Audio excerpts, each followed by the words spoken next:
E aí, tudo bom? Tudo bom com você? Como é que você tá?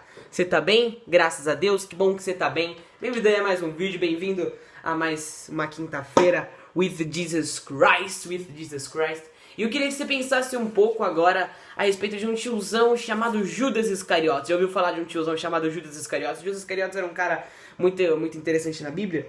Porque, cara, é uma coisa que me chamou muita atenção. Eu tava conversando com Jesus, tava rolando uma ideia. Você precisa rolar ideia com Jesus, tá? Você não tá rolando, você é um vacilão. Tava rolando uma ideia com Jesus e eu tava vendo lá em João 12, quando fala da mulher que vem, quebra o vaso de alabastro, perfume aos pés de Jesus, e Jesus fala que ele a ungiu, e nesse momento Judas ele fala: ô mulher, por que você fez isso? Você tinha que ter vendido o dinheiro e dado aos pobres. Mas no momento em que Judas fala isso, o apóstolo João ele coloca uma objeção, assim no versículo 6 ele fala: Judas não disse isso porque ele se preocupava de fato com os pobres, mas ele disse porque ele era ladrão e ele cuidava da bolsa de dinheiro, né, do ministério. Tipo, o pessoal doava alguma coisa, o dinheiro é pra bolsa de dinheiro, e eles doavam para aqueles que necessitavam. E Judas era o cara que cuidava dessa bolsa no ministério. E ele era ladrão e tirava o dinheiro. Depois você lê lá João 12,6, fala que ele tirava uma parte do dinheiro pra ele era ladrão. Naquele momento eu comecei a reparar e comecei a imaginar, porque eram 12 discípulos que sempre estavam ferrenhamente com ele, sempre estavam com Cristo o tempo todo, os 12 discípulos. A maioria deles, os que estavam em todos os momentos literalmente, normalmente eram Pedro, Tiago e João. Só que eu comecei a reparar uma coisa, cara. Judas, naquele momento da vida de Jesus, era o momento que ele já estava indo para ser crucificado. Inclusive, Jesus fala que quando a mulher derrama o vaso, quebra o vaso aos pés de Jesus, é como se ela estivesse ungindo e preparando o corpo dele para o sacrifício que ia ser a cruz.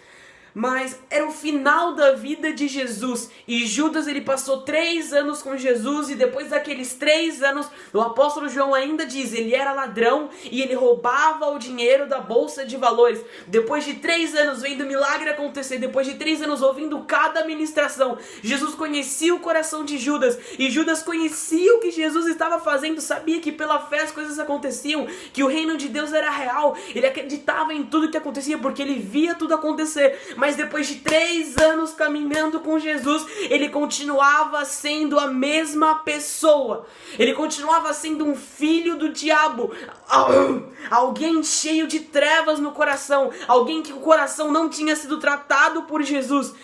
E o problema é que muitas vezes nós somos essas pessoas que estamos no ministério ali de adolescentes na igreja, estamos no ministério, não estamos na igreja, a gente está trabalhando, a gente está fazendo. Cara, Judas trabalhava no ministério de Jesus. Jesus, em Mateus 10, ele envia os apóstolos a pregarem. Ele não enviou, não, vai todo mundo menos Judas. Não, Judas foi pregar também. Quando Jesus envia os 70 discípulos, Judas vai junto pregar o evangelho. Judas estava lá, de repente era usado para fazer um milagre, ele viu os milagres acontecerem. Mas o problema é que o coração dele não foi tratado por Jesus. Ele não deixou o coração dele ser tratado. E às vezes nós somos essas pessoas. A gente está dentro da igreja, a gente trabalha, a gente ministra, a gente é usado por alguma coisa, mas somos um bando de Judas ali dentro. Que o nosso coração continua tendo os mesmos desejos, as mesmas vontades. Continuamos falando do mesmo jeito, vivendo do mesmo jeito. Só estamos ali perdidos, um monte de desviado no meio da igreja. Um monte de gente perdida. Eu não sou ninguém para falar quem é crente e quem não é. Quem é cristão de verdade e quem não é, não. Quem faz a separação entre o joio e o trigo é Jesus, não a gente. Mas enfim... Às vezes você é um cara que é um Judas no meio da igreja, um Judas no meio do ministério. O cara acorda pra vida. Quem é você? Você é aquele Pedro que deixou Jesus te transformar, e depois que Jesus morre na cruz e depois que ressuscita, Pedro vai na primeira pregação, 5.000 se convertem e através dele Jesus edifica a igreja. Ou você é só mais um Judas que quando termina o ministério você é o cara que vai e trai, você é o cara que vira as costas para tudo que aconteceu. O cara deixa Jesus tratar o seu coração. Não seja só um Judas perdido no meio da igreja, não seja só um Judas perdido no meio do ministério. Sabe, a minha irmã, ela tem 10 anos e teve show de talentos na minha escola e ela queria cantar, ela gosta de cantar e ela cantou a música Seu Amor e tal. E, mano, foi uma coisa que mexeu muito comigo.